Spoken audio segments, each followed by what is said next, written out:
सखी सहेली।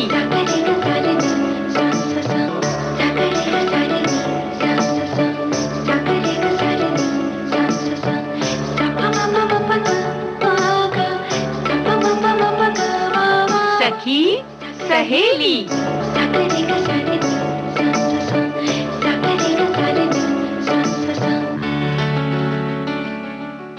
सभी सखियों सहेलियों को मंजू द्विवेदी और रेणु चतुर्वेदी का नमस्कार।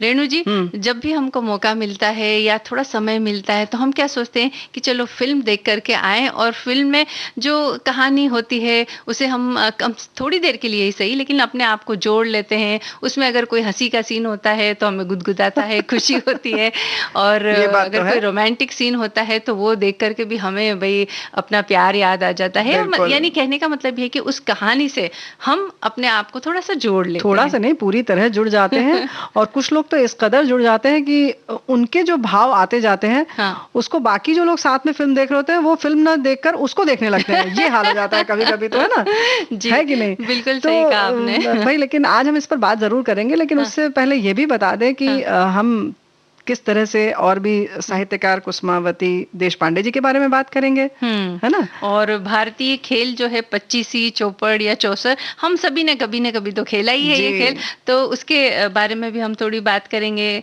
उसके अलावा हमारी जो कोशिशें रहती है जीवन काल में, हम कई बार कई लक्ष्य निर्धारित करते हैं, उसके लिए जो हम कोशिश करते हैं तो हमारी कोशिश किस तरह की होनी चाहिए। हमेशा वो कोशिश बेहतरीन होनी चाहिए, ऐसा प्रयास करना होगा। तो इस विषय पर भी हम थोड़ी बात करेंगे। बात हम करेंगे, लेकिन हमारी सखियां क्या करेंगे, हमारे दोस्त जो सुन रहे हैं कार्यक्रम वो क्या करेंगे?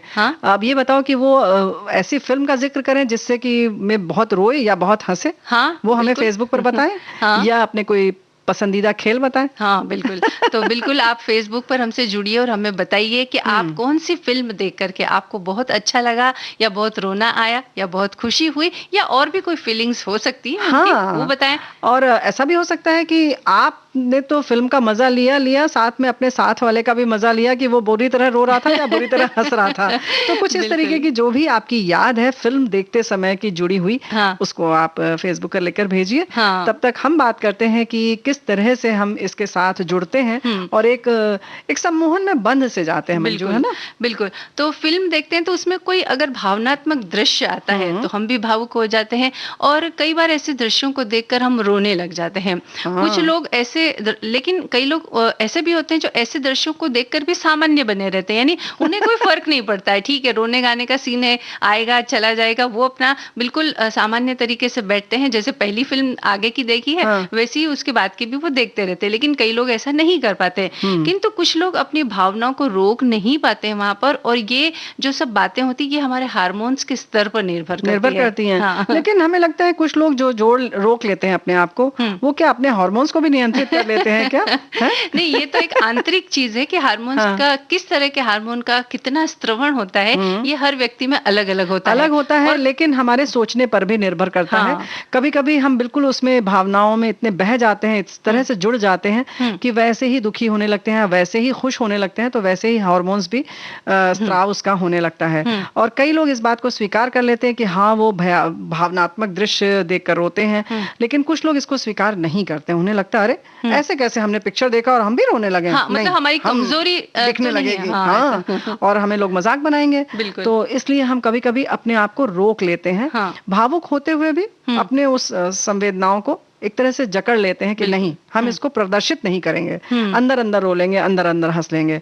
तो उनके में इस तरह से, एक तरह से कहना चाहिए कि सहिष्णुता का भाव होता है या अपने आप को रोकने की क्षमता होती है।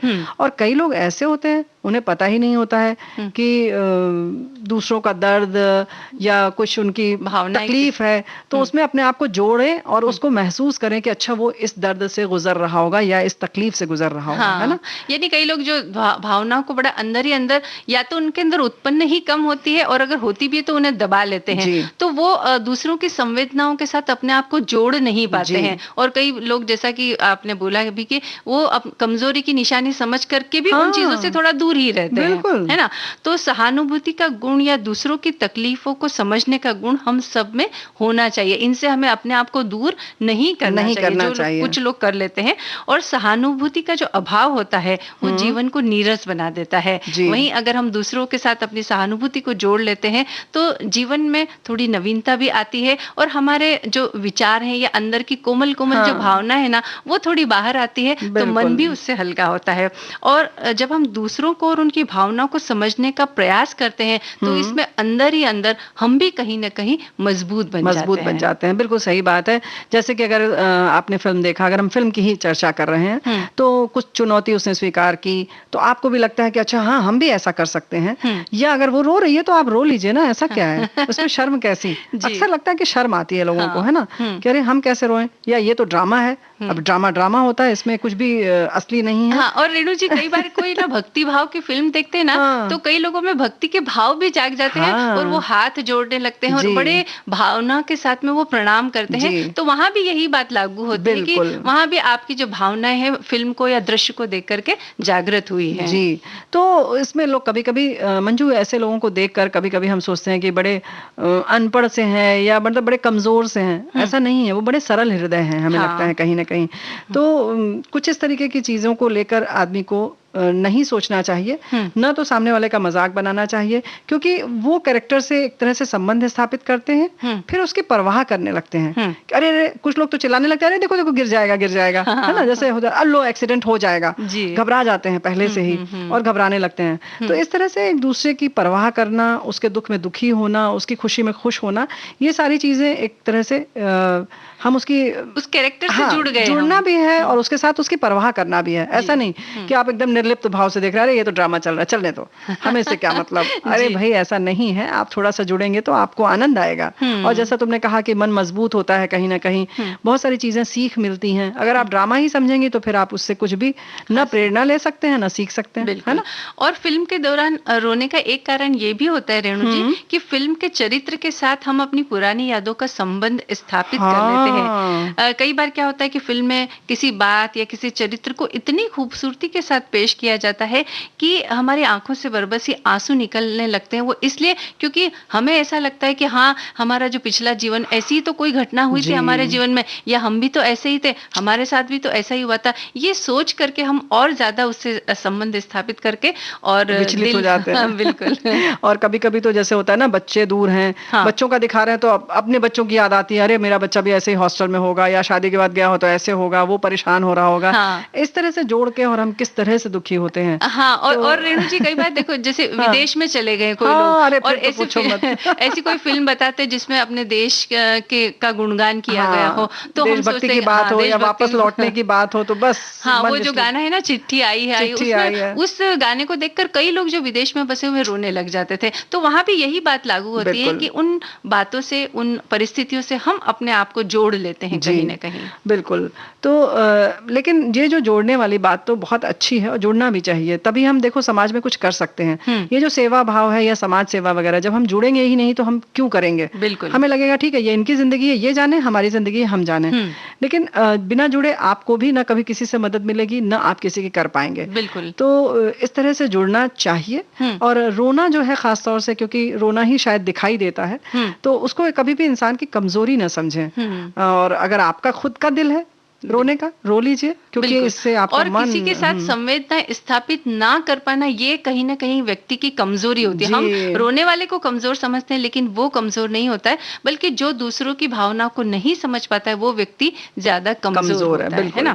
तो बिल्कुल रोना किसी भी व्यक्ति की, जैसा कि हमने कहा, कमजोरी नहीं है, और रोने से हम निर्मल भी हो जाते हैं कि जो हमारी भावनाएं बाहर आ जाती है और हम अपने आप को एकदम ऐसा हल्का महसूस करते हैं ना, कि जो चीज भारी होती है दिल के अंदर वो बाहर निकल जाती है। बिल्कुल सही बात है। और हमारे मन में जो छुपी हुई फीलिंग्स होती है वो भी बड़ी आसानी से बाहर निकल आती है। इसलिए हम अपने श्रोताओं से, सखियों से, सभी से ये कहना चाहेंगे, अगली बार अगर आप कोई फिल्म देखें, कोई भावुक दृश्य देखें और उसको देख करके अगर आपका ऐसा मन करे कि नहीं मैं कुछ रो लेता हूँ, या दिल कर रहा है कि भाई ये भावनाएं जरा बाहर आ जाए, या किसी को कह दूं कि जो बात इसमें, वो बड़ी आसानी से, जैसे फिल्म का अंत होता है, सुखद अंत होता है, तो उसमें वो बात जो है कह देता है, तो मेरी भी ऐसी इच्छा हो रही कि मैं जो बरसों से बात नहीं कह पाया हूँ या कह पाई हूँ तो कह देता हूँ ताकि दिल हल्का हो जाए। तो ऐसा कभी हो तो आप उसे कर लीजिए, इन भावनाओं को अंदर मत दबा करके रखिए। बिल्कुल दबाइए मत, और भावनाएं कोई भी हो, सच बात है कि उनको खुलकर बाहर आने दीजिए। जैसे हम आप सच बात तो यही है कि हम आजादी की बात करते हैं, लेकिन हम अपनी भावनाओं के ही चंगुल में फंसे हुए हैं और उसको ही एक्सप्रेस नहीं कर पा रहे। वो आपकी अपनी चीज है, आराम से निकालिए ना। सामने वाले को परेशानी होगी, होने दीजिए। बिल्कुल। फिलहाल दोस्तों, आप सुनना चाहेंगे गीत तो हम भी पेश कर देते हैं।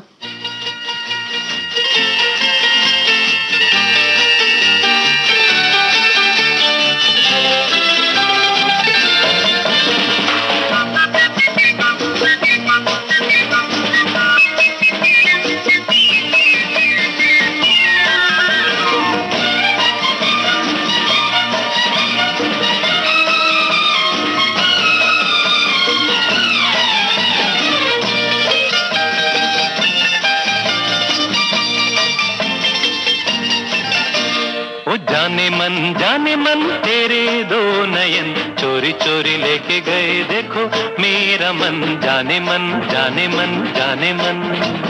मेरे दो नयन चोर नहीं सजन, तुमसे ही खोया होगा कहीं तुम्हारा मन। जाने मन जाने मन जाने मन। जाने मन तेरे दो नयन चोरी चोरी लेके गए देखो मेरा मन। जाने मन जाने मन जाने मन। मेरे दो नयन चोर नहीं सजन, तुमसे ही खोया होगा कहीं तुम्हारा मन। जाने मन जाने मन जाने मन।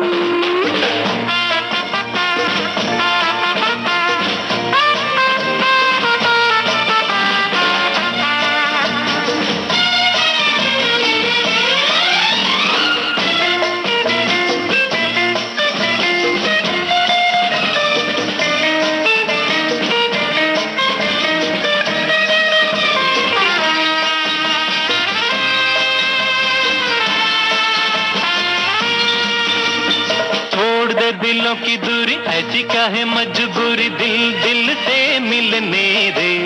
हाँ, अभी तो हुई है यारी, अभी से ये बेकरारी दिन तो जरा ढलने दे। तोड़ दे दिलों की दूरी ऐसी क्या है मजबूरी, दिल दिल से मिलने दे। हाँ, अभी तो हुई है यारी, अभी से ये बेकरारी दिन तो जरा ढलने दे। यही सुनते समझते गुजर गए जाने कितने ही सावन। ओ जाने मन तेरे दो नयन चोरी चोरी लेके गए देखो मेरा मन। जाने मन जाने मन जाने मन। मेरे दो नयन चोर नहीं सजन, तुमसे ही खोया होगा कहीं तुम्हारा मन। जाने मन जाने मन जाने मन।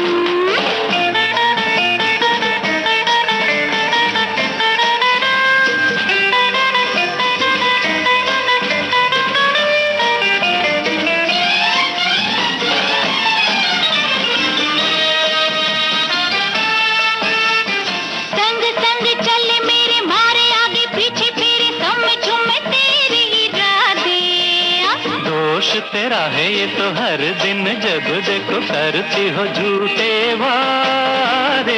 संग संग चले मेरे मारे आगे पीछे फिरे समझूं मैं तेरी इरादे।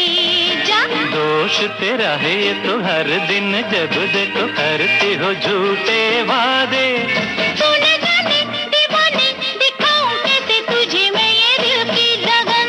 ओ जाने मन तेरे दो नयन चोरी चोरी लेके गए देखो मेरा मन। जाने मन जाने मन जाने मन। मेरे दो नयन चोर नहीं सजन, तुमसे ही खोया होगा कहीं तुम्हारा मन। जाने मन जाने मन हाँ जाने मन।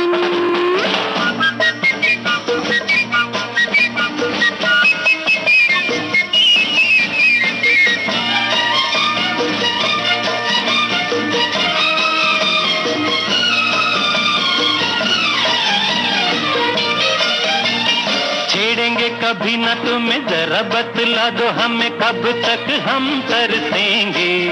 हाँ, ऐसे घबराओ नहीं, कभी तो कहीं न कहीं बादल ये बरसेंगे। छेड़ेंगे कभी न तुम्हें जरा बतला दो हमें कब तक हम तरसेंगे।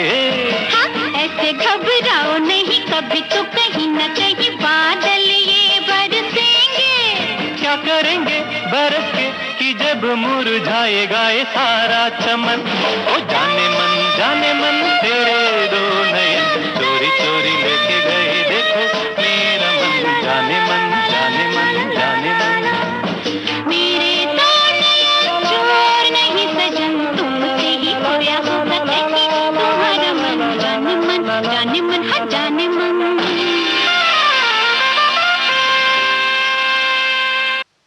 रेणु जी, हमने जो बातचीत की और उसके बाद छोटी सी बात फिल्म का ये जो गाना सुनवाया, इसके पीछे भी कोई कारण है? पूछिए क्या? बता दो तुम। बता देती हूँ।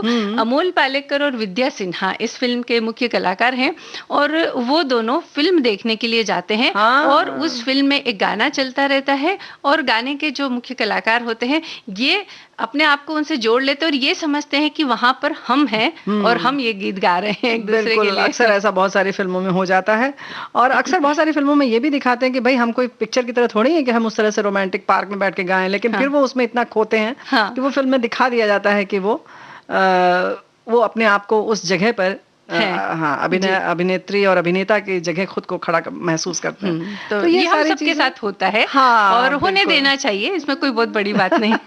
और एक बात तो है, देखो जब कोई कहानी लिखी होती है कितनी सशक्त लिखी है, कितना जोड़ सकता है इंसान अपने आप को।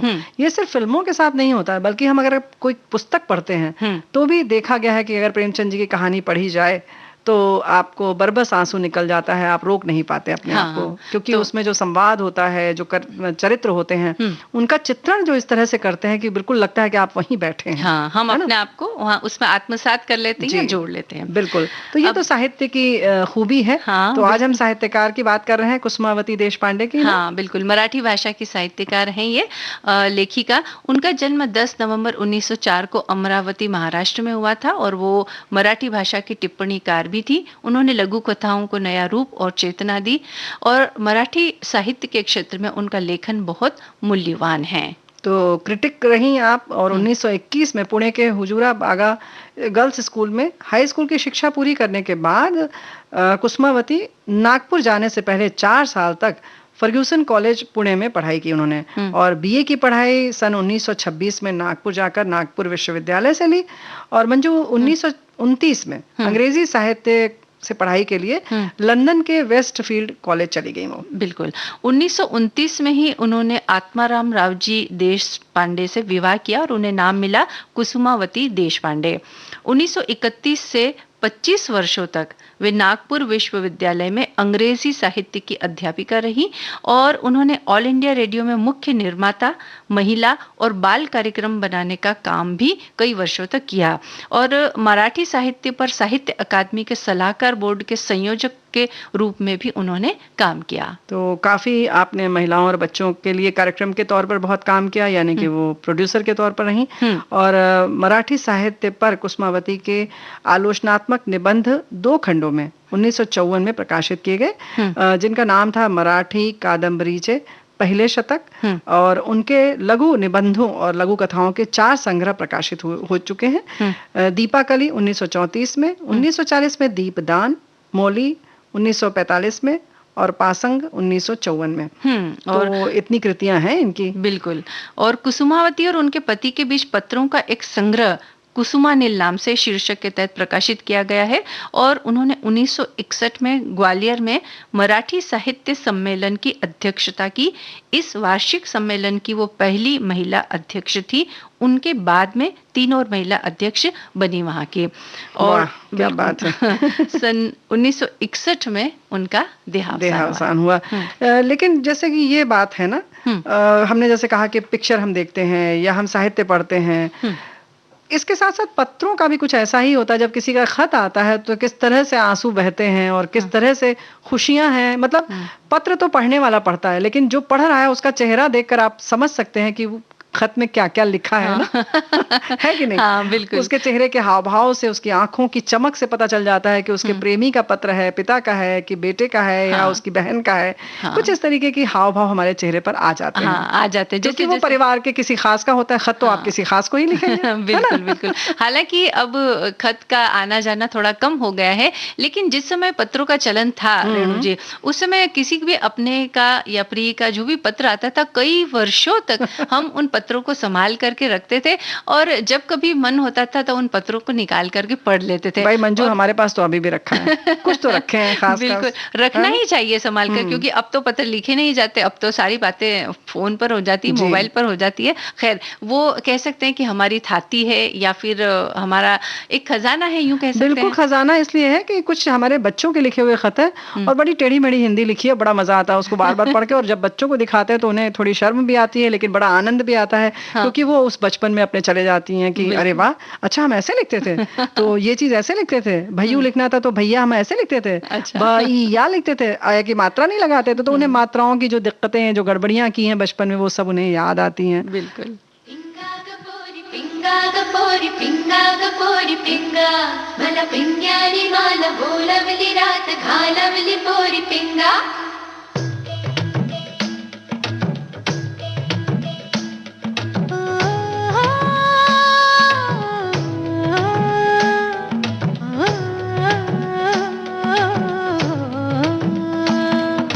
लटपट लटपट कमर दामिनी अधर रागिनी हो, लटपट लटपट कमर दामिनी अधर रागिनी, मेरे घर आई कैसे सज धज, देखो मेरे पिया की सांवरी जिया से बावरी, मेरे अंगना में देखो आज खिला है चांद। ये बाजे धुन झम झम झमाते जा, तो नाचे मन झम झम झमाते जा, ये बाजे धुन झम झम झमाते जा, तो नाचे मन झम झम झमाते जा।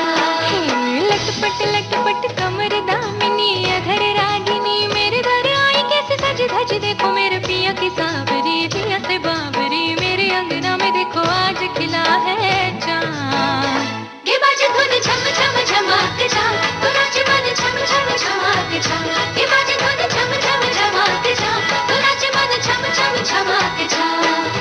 पिंगा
गपोरी पिंगा गपोरी पिंगा गपोरी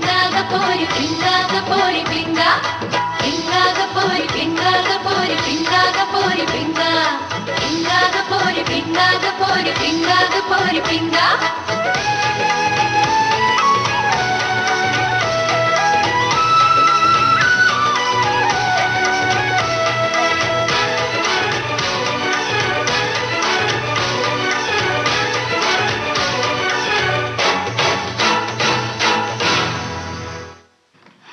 तो भाई मराठी टच लिए हुए ये गाना हमने सुन लिया, चूंकि हमने कुसुमावती जी की बात की, मराठी साहित्य की बात की, तो उसी तरह का कोई गाना सुनना भी जरूरी था। हाँ बिल्कुल, क्योंकि फिल्में जो है वो बहुत कुछ कहती हैं, और वैसे भी कहते हैं साहित्य समाज का दर्पण होता है, लेकिन जो तुरंत वाला जो बात होती है वो हमारे बहुत सारे साथियों ने साझा किया है। हाँ। आप लिख रहे हैं कि भाई मैं जब छोटी थी तो मम्मी कई ऐसी फिल्मों में बहुत रोती थी, हमें चुप कराना बड़ा मुश्किल हो जाता था।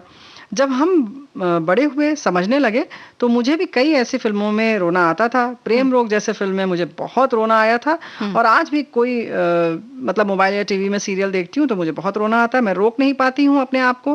और आज भी मुझे खेल की जो हम लोगों ने बात की, तो भाई इन्होंने यहाँ पे भी जोड़ दिया कि रस्सी कूदना पसंद है, दौड़ लगाना पसंद है, और मैं कॉमेडी सीरियल देखती हूँ, खुश बहुत रहती हूँ। बिल्कुल, खुश रहना बहुत जरूरी है, और अभी इस समय तो खुश रहना सभी के लिए अति आवश्यक हो गया है ना। तो इस विषय पर भी हम आगे थोड़ी बात करेंगे रेणु जी, लेकिन पहले हमारे एक श्रोता ने जो बात लिखी है कि मैं अपने मॉम डैड के साथ बधाई हो मूवी देखने गई थी, और इतना हंसी कि मेरी माँ ने मुझे बोला कि उसने पहले मुझे इतना हंसते हुए नहीं देखा है। और एक श्रोता ने ये भी लिखा कि पीकू मूवी में हजारों बार देख चुकी हूँ, फिर भी हर बार हंसती हूँ और रोती भी हूँ। सच बात है। कई फिल्में ऐसी होती है रेणु जी कि मतलब कई बार हम लोग देख लेते हैं, लेकिन फिर भी मन करता है, जब जैसे टीवी ऑन किया, वो भले ही आधी फिल्म निकल चुकी है, लेकिन हम उसके बाद से ही देखना शुरू कर देते हैं, उसके साथ जुड़ जाते हैं। फिल्में इतनी अच्छी होती है कि मन करता है ठीक है, जहां से आ रही वहीं से देख लो, और वहां से भी हम उसको एंजॉय करते हैं, खुशी होती है देख करके, क्योंकि हम उसको अपने आप को जोड़ लेते हैं। अगर नहीं जोड़ेंगे तो नहीं मजा आएगा। यही देखो भाई, मेरे चाचा जी के साथ घर एक मंदिर मूवी देखी, और एक सीन में जब शशि कपूर जी की हत्या हो जाती है, तो मैं जोर जोर से रोने लगी, सब मुझे देखने लगे।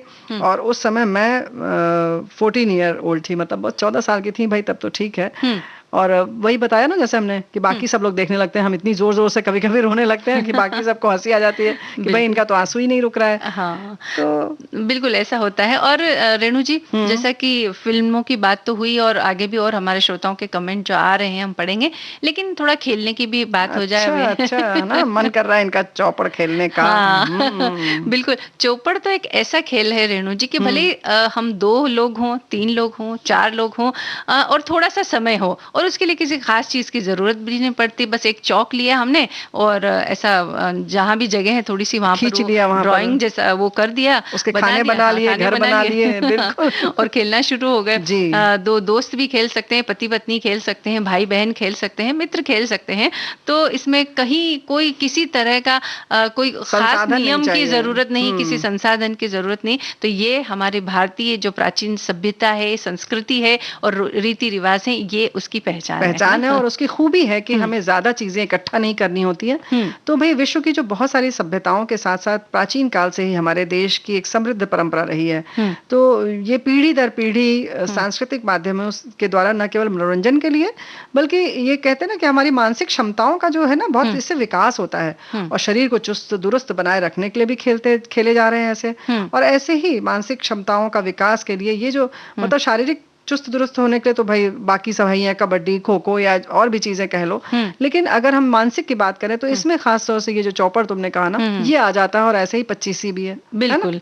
और तो 25सी या चौसर या चौपड़ एक पारंपरिक भारतीय पासे वाला खेल है, जो 2, 3 या 4 खिलाड़ियों के साथ खेला जाता है, और ये खेल हमारे पौराणिक कथाओं के पृष्ठों जितने ही पुराने हैं। और इनकी सुंदरता इनकी विविधता में है। अलग अलग क्षेत्रों में इसका मूल बोर्ड जो होता है वो पासा, और कभी कभी तो नियम या पद्धति भी अलग अलग होते हैं। और इसके कई प्रचलित नाम हैं, जैसे कि चौपड़ कहते हैं, पगड़े कहते हैं, 25सी कहते हैं, सोकट्टन कहते हैं, पगड़ी पट, ऐसे कई नाम अलग अलग जगहों पर प्रचलित हैं। हाँ।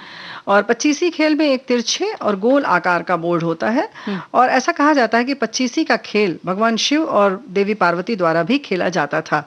अगर इसे 4 लोग खेलते हैं तो आमतौर पर 2 टीमों में खेला जाता है। एक टीम के पास पीली और काली गोटियां होती हैं और वहीं दूसरी टीम के पास हरी और लाल होती हैं। यानी कि एक तरह से कह सकते हैं कि जोड़ी बना दी जाती है, हरी लाल हरी और काली पीली। तो आप ये नहीं कर सकते कि हरी के संग पीली बना रहे हैं और लाल के संग काली। बिल्कुल। तो जो टीम अपनी सभी गोटियों को सबसे पहले अंतिम स्थान पर ले जाती है वो खेल जीत जाती है। और इस खेल के बोर्ड को आमतौर पर कपड़े पर कढ़ाई करके बनाया जाता है और खेल का क्षेत्र क्रॉस या प्लस के आकार का होता है। केंद्र में एक बड़ा वर्ग होता है जिसे चरकोनी कहा जाता है और ये गोटियों का शुरुआती और अंतिम स्थान होता है। यानी कि वहां जब पहुंच गए तो हम जीत गए, यानी उतनी गोटियां हमने पार कर ली, बिल्कुल ऐसा माना जाता है। और कभी कुछ लोग कहते हैं कि हमारी इतनी गोटियां लाल हो गई, तो अलग अलग इसके लिए भाषा और शब्दों का भी प्रयोग किया जाता है। बिल्कुल। और प्रत्येक खिलाड़ी का उद्देश्य अपनी सभी 4 गोटियों को पूरी तरह से एक बार बोर्ड के चारों ओर काउंटर क्लॉकवाइज यानी कि घड़ी की सुई की विपरीत दिशा में ले जाना होता है। और प्रत्येक खिलाड़ी द्वारा पासा फेंकने पर खेलने का क्रम तय किया जाता है। उच्चतम अंक वाला खिलाड़ी दोबारा से शुरू करता है। वैसे इसे खेलने के कई सारे संस्करण मौजूद है, यानी कि नियम में हर जगह थोड़ा थोड़ा बदलाव है। कुछ लोग अपने नियम भी बना लेते हैं कि नहीं भाई 6 आएगा तभी हम खोलेंगे। कोई कहता है 1 से भी खोल लेंगे। तो ये कभी कभी इतना घबरा जाते हैं, 6 आता ही नहीं है तो सोचते हैं भाई चलो शुरू कर लो किसी तरह से। तो ये सारी चीजें तो होती ही हैं, है ना। और इसकी उत्पत्ति की अगर हम बात करें तो भारत में चौपड़ की उत्पत्ति पचीसी के खेल से हुई। और चौपड़ को युधिष्ठिर और दुर्योधन के बीच महाकाव्य महाभारत में खेले गए ऐसा जाना जाता है। और पासे वाले खेल का रूपांतर भी माना जाता है, जो हम लोग अक्सर महाभारत सीरियल के माध्यम से भी देखा है कि कैसे वो पासे फेंक के खेला गया था। और ऐसा भी कहा जाता है कि उत्तर भारत के फतेहपुर सीकरी में 16वीं सदी में इसे अकबर के दरबार में भी खेला गया था। और बाकी और भी कई सारे राजाओं के दरबारों में इस खेल को खेला जाता था कि राजा और रानी जब भी थोड़ा समय मिलता था तो वो पासे खेलते थे या चौसर मनोरंजन का एक साधन था।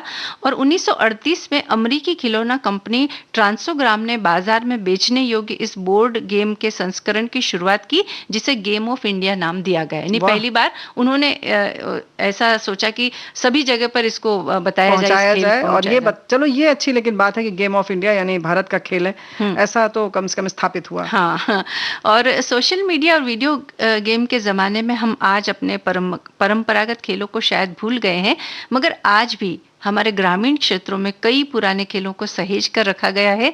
और इनमें से एक खेल है चौसर। कहते हैं कि भगवान शिव और माता पार्वती अपने दाम्पत्य जीवन की सहजता को बनाए रखने और मनोरंजन के लिए इस खेल को खेला करते थे। और वैसे भी मंजू ये जो खेल होते हैं ना, कहते हैं कि जो थोड़ी बहुत अगर नोक झोंक होनी है तो आप इसी में इसकी पूर्ति कर ले अपने मन में। क्योंकि जैसे अभी हमने संवेदनाओं की बात की, तो ये सारी संवेदनाएं जो हमारे मनोभाव हैं वो कहीं ना कहीं तो प्रकट होने ही हैं। तो चाहे वो झगड़े की बात हो या वाद विवाद की बात हो, तो ये खेल लेने से क्या होता है कि इसमें सब निपट जाता है और फिर बाकी आपके सामान्य जीवन में सामान्य से जिंदगी चलती रहती है। जो लहरें हैं वो सामान्य रहती हैं, इतनी उछाल नहीं आती है। जो आनी है ये खेल के बीच में आप कर लीजिए और लड़ झगड़ लीजिए, उसके बाद फिर शांति से रहिए।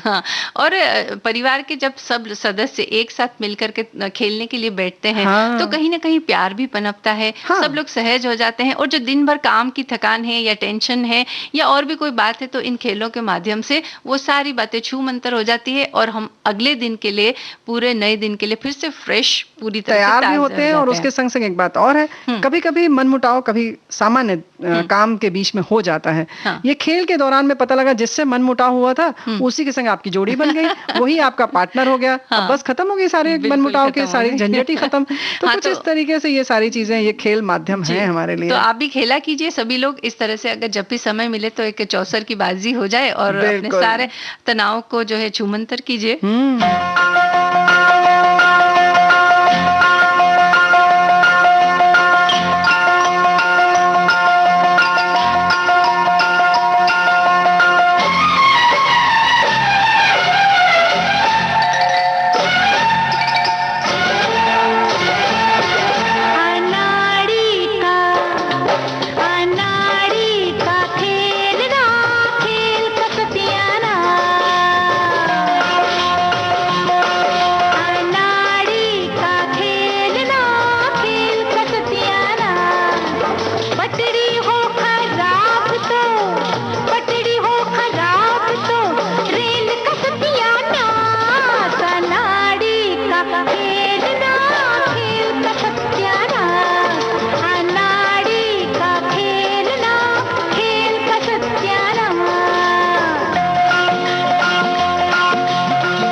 तो भाई खेल खेलने के लिए खिलाड़ी मजबूत चाहिए, नहीं तो खेल की ऐसी की तैसी हो जाती है। पता चलता है कि भाई सामने वाले ने कुछ गड़बड़ कर दिया, दूसरा वाला जो टीम वाला है वो भी हार गया। और फिर हम कहेंगे कि नाच, और फिर हम कहेंगे नहीं सामने वाले का दोष है। हाँ, तब ये कहावत होगी कि भाई नाच ना आवे आंगन टेढ़ा। हाँ, हमारे कई श्रोता ने ये लिखा है कि दरअसल फिल्म और समाज का आपस में गहरा रिश्ता है। कई लोग कहते हैं कि समाज में जो घटित होता है वही फिल्मों में दिखाया जाता है, और कुछ लोग कहते हैं कि सिनेमा में दिखाया जाता है उसे देखकर लोग समाज में उसका अनुसरण करते हैं। और कई बार फिल्मों की कहानियां भी प्रेरित करती है, और ऐसे लगता है कि जो कहानी दिखाई जा रही है वो हमारे जीवन की कहानी है। तो इस तरह से जो है इन्होंने लिखी है बात कि भाई फिल्में, समाज, ये सब एक दूसरे से जुड़े बात तो बिल्कुल सच है। और ये बात भी लोग कहते हैं, ये भी सच है कि जो समाज में हो रहा होता है वो दिखाते हैं। लेकिन हाँ, चूंकि जैसे कि ये कहा ना कि हम सोचते हैं कि जो फिल्मों में हो रहा है उससे समाज बन रहा है, लेकिन समाज में जब हो रहा है वो 1-8% भी हुआ, उसको फिल्म वाले जल्दी पकड़ लेते हैं कि ये सबको पता चलना चाहिए। फिर लगता है कि ऐसा तो नहीं होता है,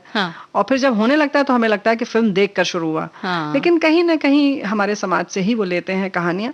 कभी कभी भाई उनकी उपज भी हो सकती है, हम ऐसा नहीं कहते, लेकिन जो डराने और हंसने और हंसाने वाली बात है, इसमें हमारे साथी लिख कर भेज रहे हैं, कहीं दीप जले कहीं दिल गीत के दौरान एक सीन पंजा का आता है और वो काफी डरावना लगता था। बचपन में हम देखकर सब बच्चे डर जाते थे। और एक ने तो और मजेदार बात कही कि फिल्म तो बात की बात है, हम तो थिएटर में अंधेरे में जब बैठते थे तभी डर लग जाता था, पिक्चर पर डर हावी रहता था। बड़े हुए तब थिएटर को एंजॉय करना शुरू किया। और बहुत जब पुराने जमाने की बात करें ना रेणु जी, जब ब्लैक एंड व्हाइट फिल्में बनती तो ऐसा हमने सुना है, देखा तो नहीं है, लेकिन जब कुछ भगवान की और ऐसी फिल्में आते थे तो लोग न पर्दे के ऊपर पैसे भी फेंकने लग जाते थे। बिल्कुल बिल्कुल। एक समय था कि जय संतोषी माँ जब फिल्म आई थी तो उसके पोस्टर पर, जो वैसे विज्ञापन के लिए पोस्टर निकलते थे, उस पर लोग पैसे फेंकते थे, हॉल में फेंकते थे लोग। तो इस तरीके की श्रद्धा तो लोगों की होती है, और हाथ जोड़ना तो बड़ी सामान्य सी बात है। वैसे हाथ जोड़ना तो अच्छी बात है मंजू, कि कोई भी आपको मौका मिले तो आप जब हाथ जोड़ते हैं, सिर झुकता है, तो थोड़ी विनम्रता भी आ जाती है, शालीनता आ जाती है। वो तो कभी भी किया जा सकता है। बिल्कुल। और हाथ जोड़ने से हमारे दोनों हाथों में थोड़ा एक्यूप्रेशर भी हो जाता है। सच बात है। और ऊर्जा भी हमारे ही अंदर प्रवाहित होने लगती है, तो एक वर्तुल बन जाता है। तो उसका आप कभी भी आनंद ले सकते हैं, लाभ उठा सकते हैं। बड़ों को भी हाथ जोड़िए, और अच्छी बात है आप बच्चों को भी हाथ जोड़ सकते हैं, उसमें कोई गुनाह नहीं। लेकिन अभी कार्यक्रम में हमारा हाथ जोड़ना थोड़ा सा देरी है, उसमें क्यों, क्या करना है अभी? आगे हम क्या करने जा रहे हैं? बिल्कुल। कोई भी काम हम करते हैं या लक्ष्य बनाते हैं ना रेणु जी, तो उसके लिए हमें कोशिश करनी पड़ती है कि लक्ष्य को हासिल कैसे किया जाए। अब इसके लिए हम कोशिश किस तरह से करते हैं ये बहुत मायने रखती है। हमारी कोशिश में हमारा कितना प्रतिशत हम देते हैं, या फिर मन मारने की वहाँ कितनी क्षमता होती है, इन सब बातों की वहाँ परीक्षा होती है। और उस परीक्षा में हम कितने सफल हो पाते हैं, ये हमारा जो हमने लक्ष्य निर्धारित किया है वहाँ हम कैसे पहुंचते हैं, कितनी देर में पहुंचते हैं और किस तरह से पहुंचते हैं, ये हमें बताता है कि आपने मेहनत किस तरह से की है। और वैसे भी कहते हैं ना कि जब बीज हम बोते हैं तभी पता चल जाता है कि फसल कैसी होगी, यानी शुरुआत कैसी है उस पर निर्भर वहीं पता चल जाता है कि परिणाम क्या आने वाला है ना। और कहते हैं कि लहरों से डरकर नौका पार नहीं होती, और कोशिश करने वालों की कभी हार नहीं होती। तो कोई भी व्यक्ति यदि सतत कोशिश करे तो सफलता मिलती है, इसमें तो कोई शक नहीं है। और सफलता की चोटी पर बैठे लोगों को देखकर हर एक के मन में ये सवाल जरूर उठता है कि भाई ये तो हमारे जैसे ही है, फिर हम इतने कामयाब क्यों नहीं और ये इतने कामयाब क्यों हो गए, ये सवाल मन में आता ही बराबर आता है मंजू। लेकिन दरअसल वही होता है ना कि हम देखते हैं कि परिणाम, कि वो व्यक्ति के पास इतना पैसा है, या वो प्रोफेसर बन गया, या उसके पास इतनी पॉपुलैरिटी है, वो इतना लोकप्रिय है, अच्छा गायक है, लेकिन हम ये नहीं देखते कि वहां तक पहुंचने के लिए उन्होंने कितनी मेहनत की, कितने अपने समय लगाया और कितनी संघर्ष किया। सच्चाई ये है कि कामयाबी की राह किसी को भी तैयार नहीं मिलती है, और उस पर हम जितना आगे बढ़ते हैं उसमें और परेशानियां भी खुलती जाती हैं, लेकिन उतना ही आपका रास्ता भी प्रशस्त भी होता जाता है। बिल्कुल। इसलिए जरूरी है कि हमारा पूरा फोकस अंतिम लक्ष्य पर न होकर उन राहों पर हो जिन पर चलकर हमें वहां तक पहुंचना है। चुनौतियां, नाकामी और निराशा से हर किसी को दो चार होना पड़ता है। और हाँ, ये बात भी जरूर है कि किसी के हिस्से में ये जो नाकामी है, निराशा, ये ज्यादा होती है और किसी के हिस्से में कम होती है। लेकिन आप उसे किस तरीके से डील करते हैं, कैसे उसके साथ काम करते हैं, ये बात बहुत मायने रखती है। बिल्कुल। हाँ, ये देखो गणित तो है नहीं कि हमेशा दो चार हो। हाँ, नहीं है। तो उसके लिए तैयार रहिए, किसी के पास 3 हिस्से में आएगा, किसी को 5 मिलेगा, है ना। बिल्कुल। तो इसके लिए तैयार रहना ही चाहिए। लेकिन जीत की जो बात अगर हम करें कि हम जो चाहते हैं, जो भी लक्ष्य हम हासिल करना चाहते हैं, वो वही हासिल कर सकता है जिसे खुद पर पूरा विश्वास हो और हर कोशिश जो भी करे तो जो पहले किया था उससे ज्यादा बेहतर करे।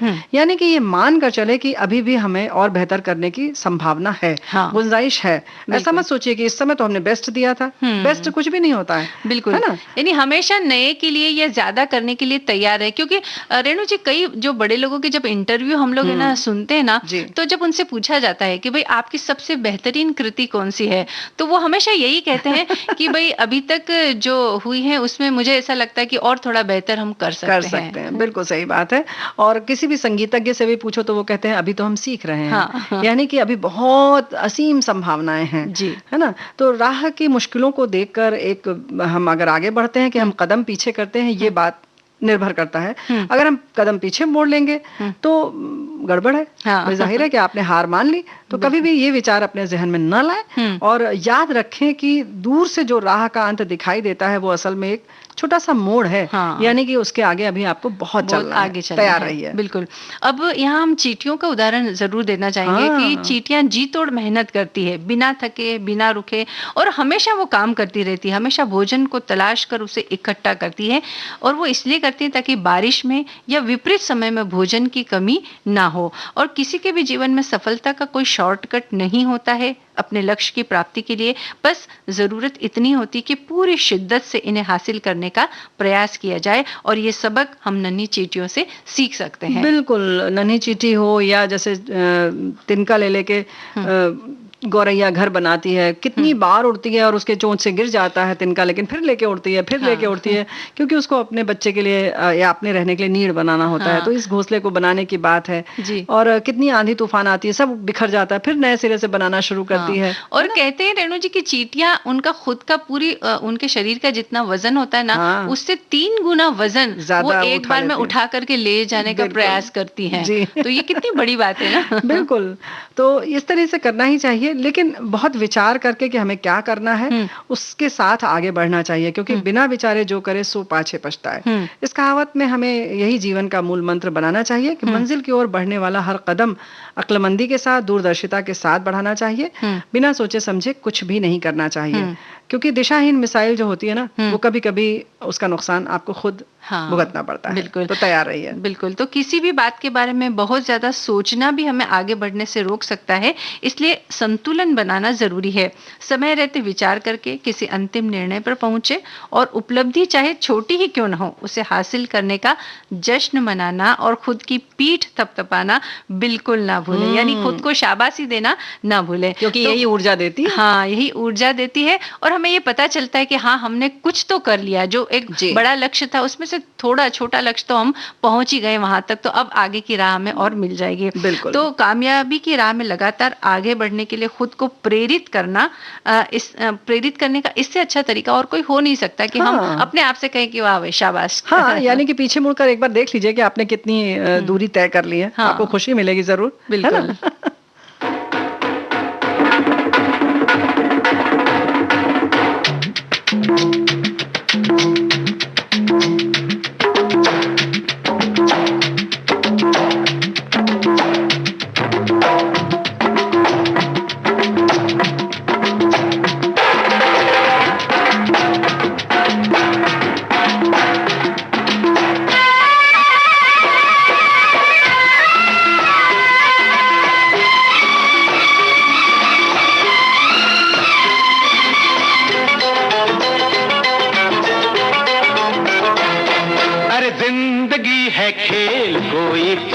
कोई फेल, खिलाड़ी है कोई, अनाड़ी है कोई, खिलाड़ी है कोई। ओ बाबू समझे क्या, ओ लाला समझे क्या, खिलाड़ी है कोई, अनाड़ी है कोई। जिंदगी है खेल, कोई पास कोई फेल, खिलाड़ी है कोई, अनाड़ी है कोई, खिलाड़ी है कोई। हो बाबू समझे क्या, लाला समझे क्या, खिलाड़ी है कोई, अनाड़ी है कोई।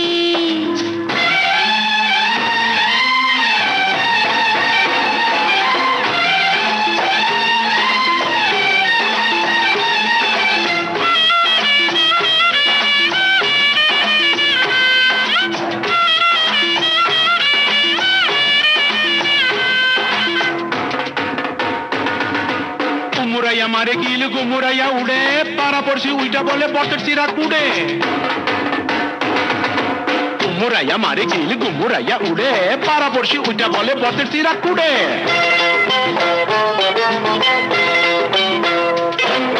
बातें कम कर काम ज्यादा रखा हाँ काम से होगा नाम ज्यादा काका समझे बातें कम कर काम ज्यादा रखा अरे काम से होगा नाम ज्यादा काका अरे अरे अरे अरे अरे हरे हाँ उड़ती चिड़िया तेरे सदके गिर मत जाना चलना बच के मिस्टर समझे क्या वो सिस्टर समझे क्या खिलाड़ी है कोई अनाड़ी है कोई खिलाड़ी है कोई अनाड़ी है कोई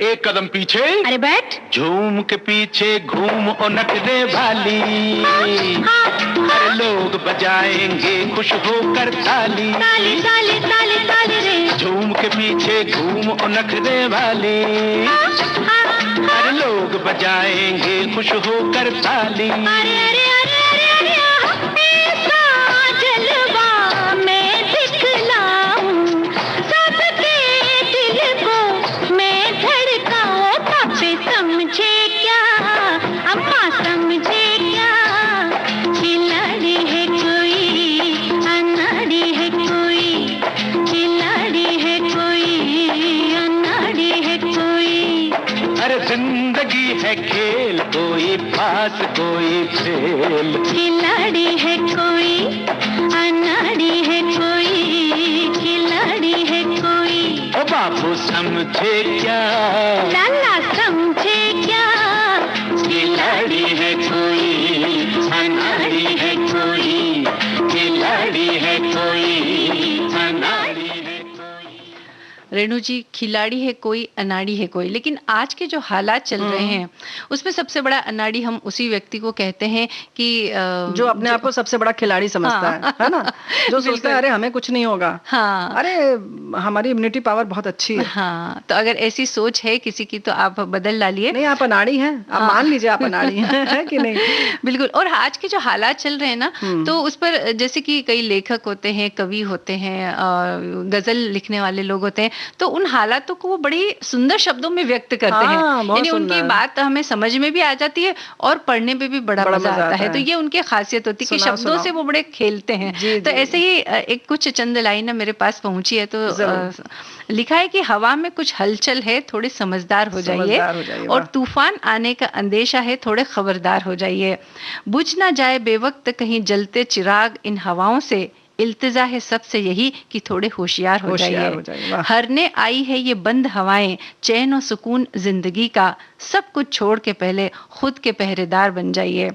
उड़ने लगी रंगत देखो इन कायनाती फिजाओं की, कैद करके खुद को अब घर में गुलजार हो जाइए। अजब है ये जंग जिंदगी की, जीत ना सकेंगे दौड़ के। सुनिए ध्यान से कि अजब है ये जंग जिंदगी की, जीत ना सकेंगे दौड़ के, ठहर के अपने मुकाम पे जीत के दावेदार हो जाइए। क्या बात है। तो यानी कि ये दौड़ जो है ना, ये रेस ऐसी है जिसमें दौड़ना नहीं है, बिल्कुल दौड़ना नहीं है, बैठ कर देखना है और मंजिल की ओर देखना है, थोड़ा सा धैर्य रखना है। धैर्य बहुत जरूरी है, धैर्य हर जगह पे जरूरत उसकी पड़ती है, इस बीमारी में खास तौर से।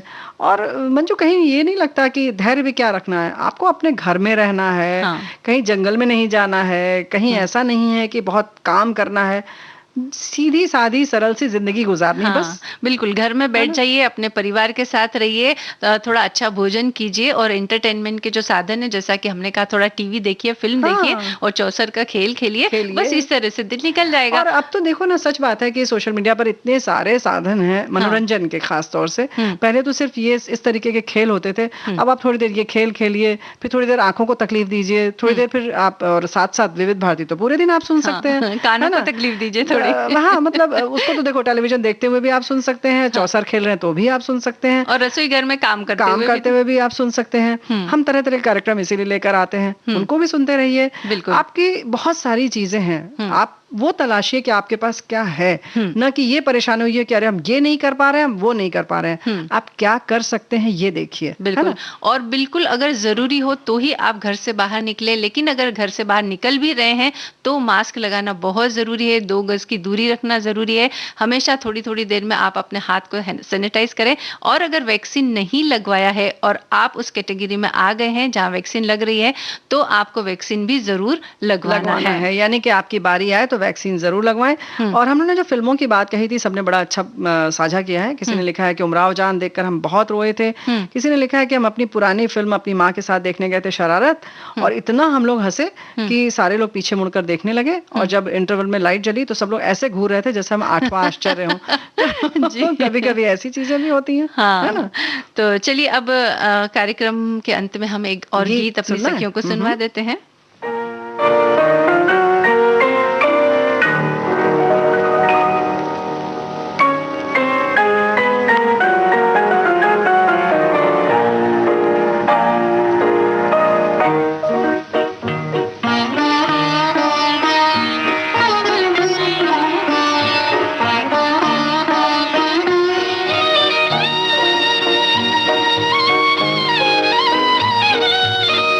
प्यार की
भाई अब आप सुने या ना सुने ये आप पर निर्भर करता है। हमारी जिम्मेदारी थी, हमने आपको पूरी बात इसके बारे में बताई। और हमारे एक श्रोता ने ये लिखा है कि बेहतरीन हो हर कोशिश, एकदम सही है। आज हमारे चारों तरफ से इतनी नेगेटिव न्यूज आ रही है, फिर भी हम हिम्मत नहीं हार रहे हैं।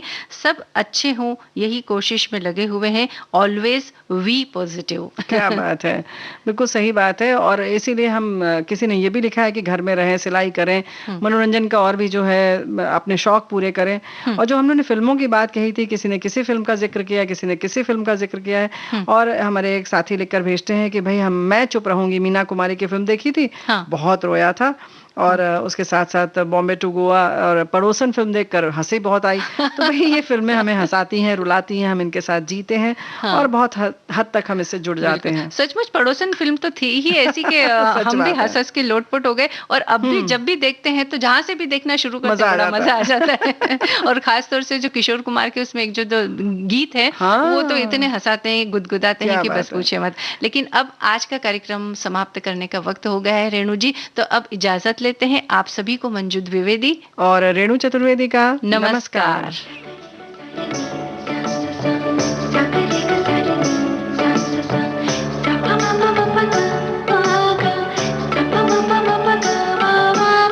सखी सहेली।